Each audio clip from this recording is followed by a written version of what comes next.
Sometimes I wonder if everything would have been different if I'd never trusted them. My parents' voices still echo clearly in my mind, full of warmth and hope, proudly telling everyone who would listen about my bright future. I vividly remember my 8th birthday, surrounded by balloons and laughter, when my father lifted me onto his shoulders, announcing loudly, "Kimmy's going to have a brilliant life. Her college fund is all set, and she'll never have to worry about a thing." Those words were my security blanket, wrapping around my childhood dreams, ensuring me that I could confidently chase whatever path my heart desired. But today, standing in the cool, sterile silence of the bank, reality ripped away every comforting layer I'd clung to. "I'm sorry, Miss Blake," the bank manager said softly, his eyes brimming with uncomfortable sympathy. "There's nothing left. The account was emptied almost 2 years ago." A cold dread swept through me, my heart beating painfully against my ribs. "Emptied? That's impossible," I whispered, gripping the desk to steady myself. He slid a piece of paper across to me. "Withdrawn by your parents," he confirmed gently. Betrayal gripped my heart, squeezing until tears blurred my vision. How could they do this? The floor felt uneven beneath my feet as I stumbled out of the bank, my mind racing with disbelief and denial, each memory now twisted cruelly into something painful rather than reassuring. Driven by confusion and anger, I stormed into my parents' house.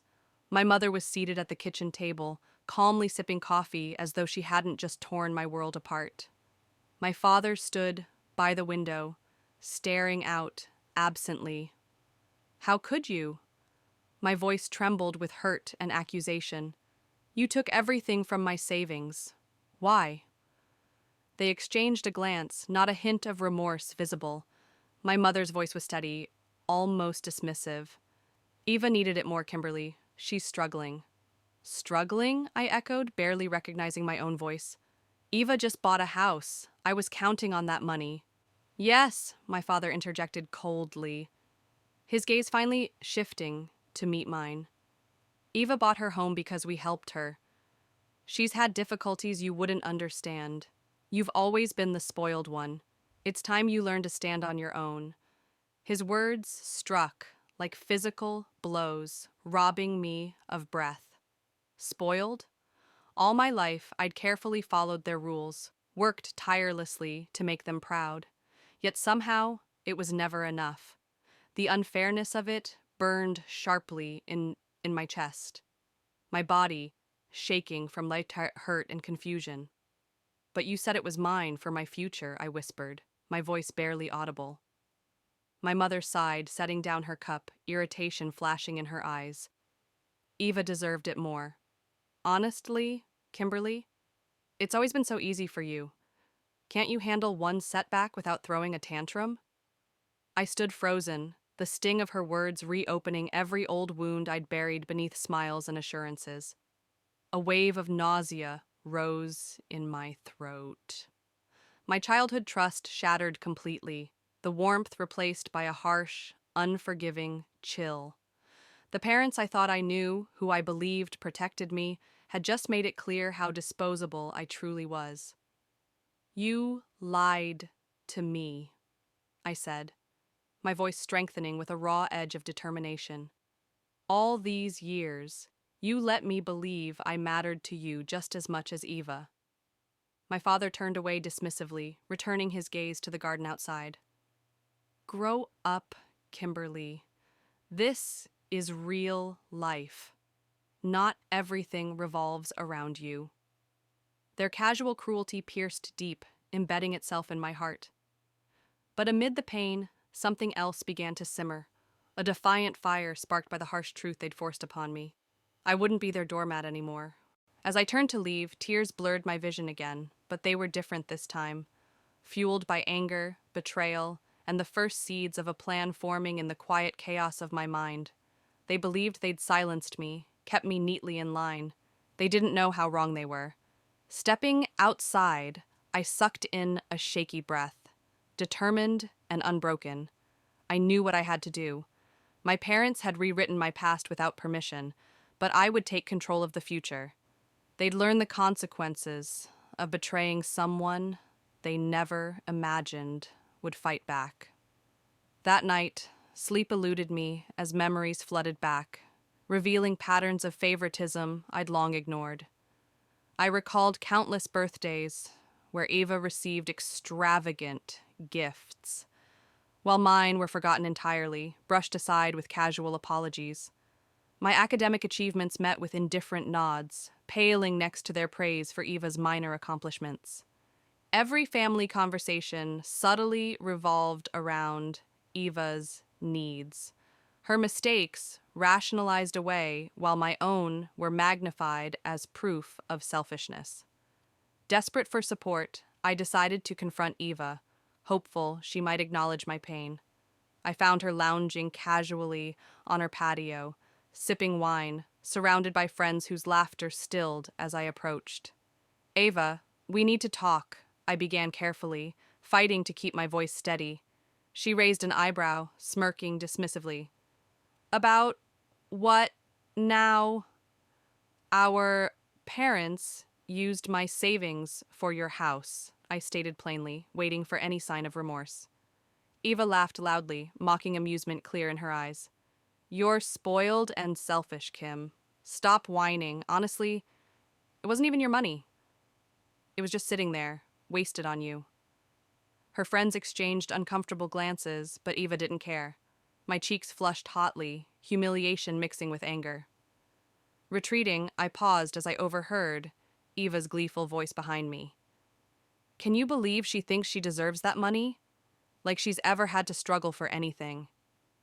Each cruel word sliced deeper into my fragile heart. Anger ignited fully within me, burning away the last traces of hesitation. Eva thought she'd won, but the battle had just begun. In the days that followed, a hollow ache settled deep within me. My parents had always assumed I was strong enough to handle anything alone, my neglect disguised as confidence in my independence. But now, faced with their undeniable favoritism, I felt utterly invisible. At a family gathering, I quietly drifted from one conversation to another, always on the fringes. My mother's laughter echoed sharply as she described Eva's new house to distant relatives.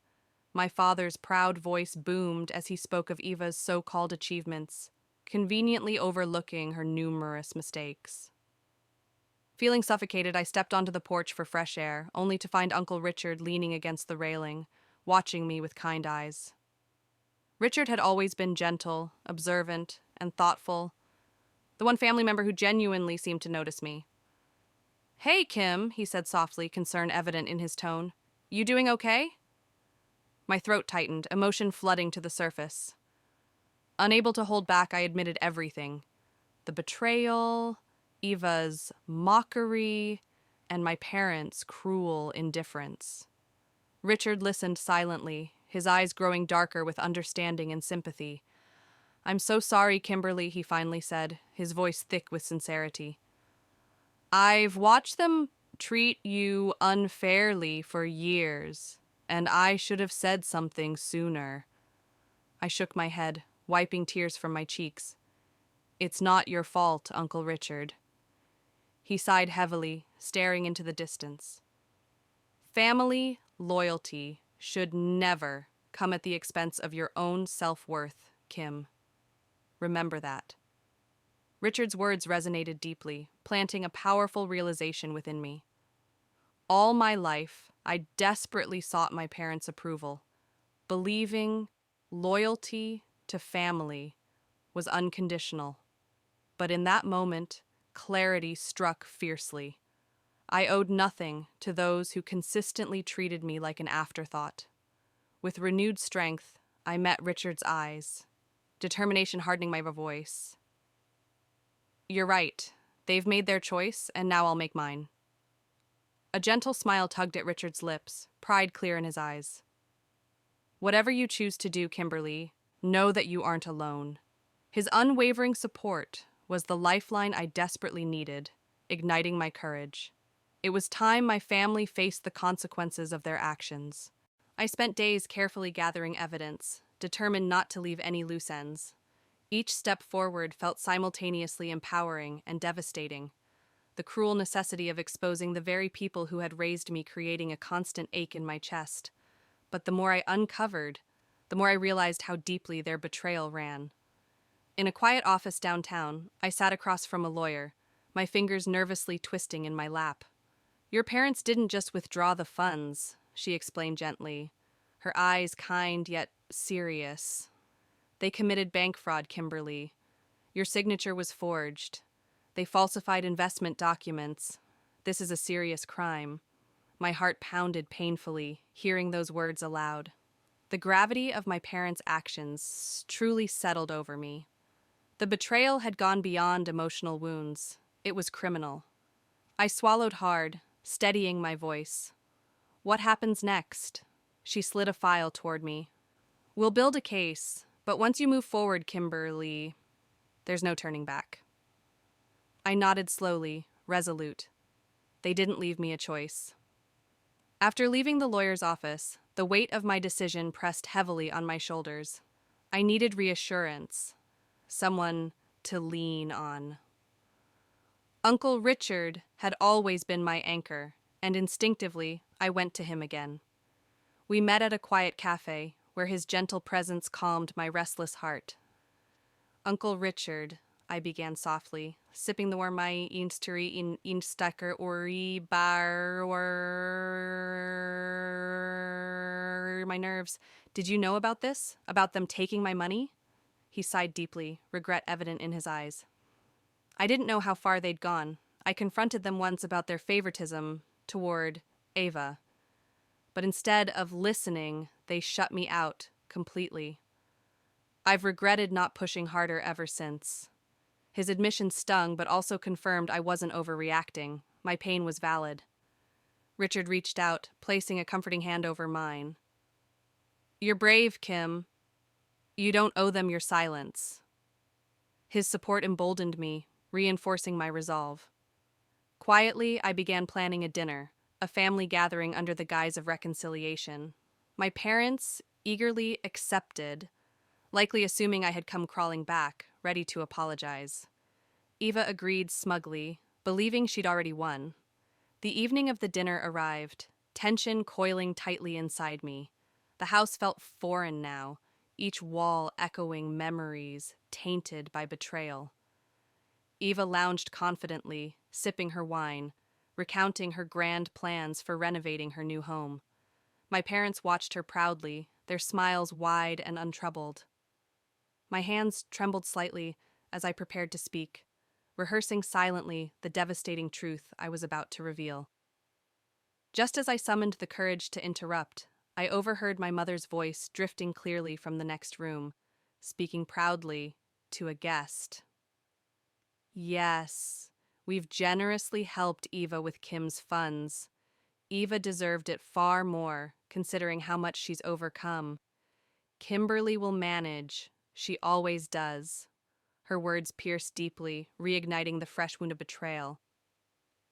Taking a steadying breath, I stepped deliberately into the dining room, feeling everyone's eyes shift to me. "Actually," I began calmly, my voice strong despite my racing heart, "there's something you all should know. Kimberly, this isn't the time," my father began sternly, irritation flashing in his eyes. Ignoring him, I continued unwaveringly. "I filed fraud charges against you both." A stunned silence fell across the room, heavy and thick. My parents' faces paled, disbelief quickly replaced by outrage and panic. Eva's confident demeanor shattered instantly, her eyes widening in sudden fear. "How could you do something so cruel, Kimberly?" my mother gasped, genuine shock and anger lacing her voice. "Cruel?" I echoed coldly, meeting her gaze directly. "You took my future and gave it away. You forged my signature, lied, and used my life savings without a second thought." Ava's composure broke completely, her voice shaking with anger and fear. "You're destroying our family." "No," I replied calmly, unwavering and certain. "You did that yourselves. You taught me exactly how to prioritize family. You just weren't part of mine." The room erupted into chaos, accusations and denials flying furiously. But for the first time, I felt entirely calm, grounded by the truth. Their words no longer had power over me. They'd assumed I'd quietly endure their betrayal, but I'd chosen differently. As the shouting continued, I stepped outside, breathing deeply, free from guilt or doubt. The truth was finally out, and there was no going back. The days following my dramatic revelation at the family dinner felt surreal. Reality set in rapidly as legal actions unfolded with merciless precision. My parents, once proud and untouchable, faced the harsh glare of public accountability.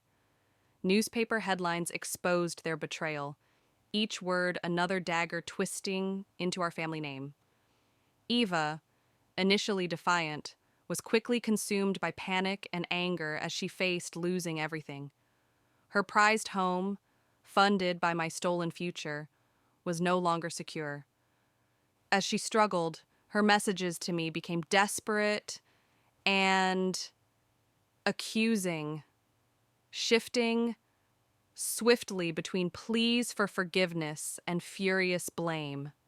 "Kimberly, you're ruining my life. Do you understand that?" Eva screamed over the phone one night, her voice ragged with panic. "Everything is falling apart because of you." "I'm not the one who tore this family apart," I answered calmly, despite the guilt gnawing at my heart. "You chose to take what wasn't yours. You all made choices, and now you have to face them." Her furious cries became sobs filled with self-pity and fear, but I refused to yield. I had allowed guilt and misplaced loyalty to trap me for far too long. I had broken free, and I wasn't going back. Yet, in quieter moments, guilt still haunted me. I questioned myself late at night, sleepless and weary. Was I cruel for holding them accountable? Was the destruction of our family my responsibility? The emotional turmoil felt endless, my mind battling between justified anger and lingering longing for family acceptance. In those dark hours, it was Richard who anchored me, his presence offering the clarity I desperately needed.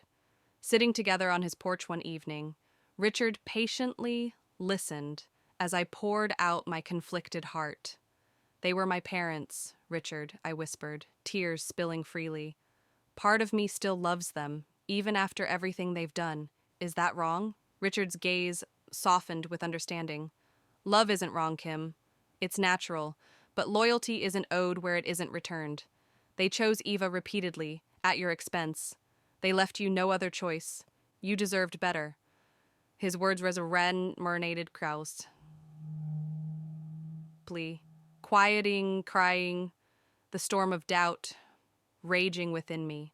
The validation he offered was a balm on my wounds, a powerful reminder that my worth wasn't defined by their acceptance. My guilt eased slightly, replaced by the steady certainty of knowing I had done the right thing, no matter how painful. Meanwhile, the consequences of my parents' betrayal unfolded mercilessly. Their finances crumbled under legal scrutiny, forcing them to sell their home and assets. Public humiliation was relentless as friends and neighbors learned the truth they'd tried so hard to conceal. Eva, unwillingly thrust from her pedestal, sold her home, her illusions of superiority shattered by the harsh reality she had long ignored. Despite everything, I maintained my distance, refusing to be drawn into their manipulations again.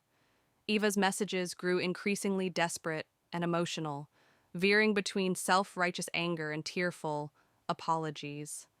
Each message tested my resolve, but Richard's reassurance held firm within me. "Remember, Kim," Richard reminded me gently, "they've brought this upon themselves. You deserve peace, free from their emotional blackmail." Slowly, I began reclaiming my life, financially independent and emotionally stronger than ever before. Each step forward felt lighter, a growing realization blossoming within me. The family I had yearned for wasn't bound by blood, but built upon genuine love, trust, and respect. One evening, Eva called again, desperation coloring every word. "Kimberly, please, I'm your sister. Help me." For a moment, old habits surged. urging compassion. But quickly I remembered the betrayal, the arrogance, and the disregard. Eva, I can't, I replied calmly, confidently. Not anymore. Her silence spoke volumes as I ended the call, finally free from the chains of guilt. The family dynamics had completely shifted. Now they were the ones experiencing accountability. It was poetic justice, undeniable proof that actions held consequences, no matter how long delayed. Standing on Richard's porch, breathing the fresh night air, I embraced the clarity that had come from pain. The hardest battles had brought the deepest growth, and finally, I could move forward without looking back. In the months that followed, I thrived professionally and personally in ways I'd only dreamed of before. Freed from the shadow of my family's betrayal, my life finally felt like my own. Each day brought newfound confidence and opportunities, free from the weight of expectations and manipulation. Richard remained my steadfast supporter, cheering me on through every success and guiding me gently through every obstacle. I purchased my first home, a cozy bungalow near the outskirts of town, a symbol of my independence and strength. Standing proudly on my front porch, keys clutched tightly in my hand, I felt a deep sense of satisfaction. It was more than just a house.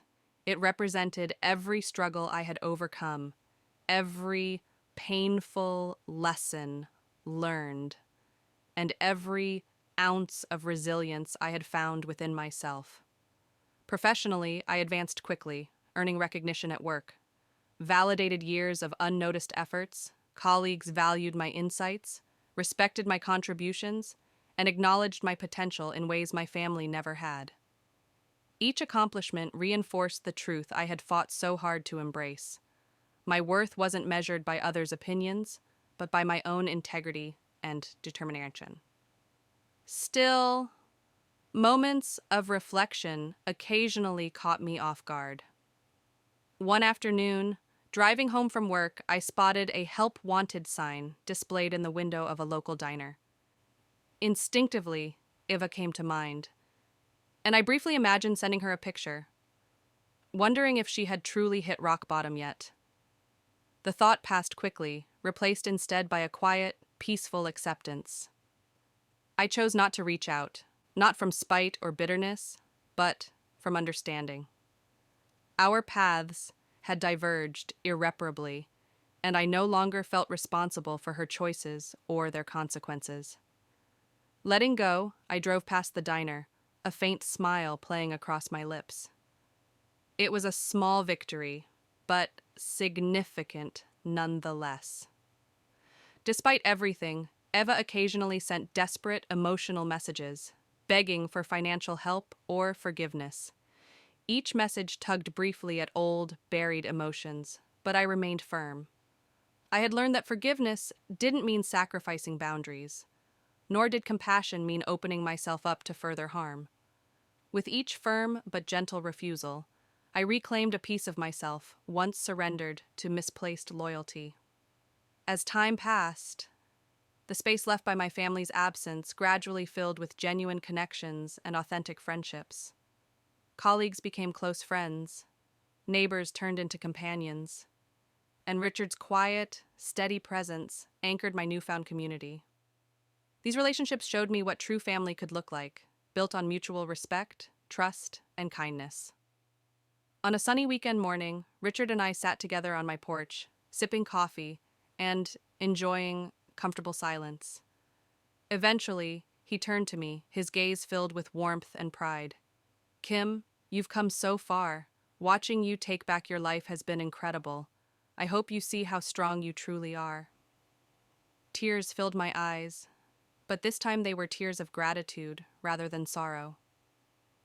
"I couldn't have done it without you, Richard. You were always there when I needed someone most." He smiled gently, patting my hand. "I may have been here, but you're the one who made it happen. You chose strength over bitterness, self-respect over guilt. You built a life worth celebrating." His words resonated deeply, reinforcing everything I had learned and embraced. I had finally understood the profound truth that genuine family wasn't about blood. It was about the people who chose to love and support you, even at your weakest moments. In that clarity, I found peace. The toxic ties that had once held me captive were severed completely, replaced by a network of love, trust, and respect. With a heart unburdened by guilt, I finally knew what true freedom felt like. I stood, stretching comfortably in the sunlight, breathing deeply, savoring the calm and quiet contentment of my new beginning. The past had shaped me, but it no longer defined me. I was ready to step confidently into whatever future lay ahead, knowing I had earned every moment of joy and every ounce of peace.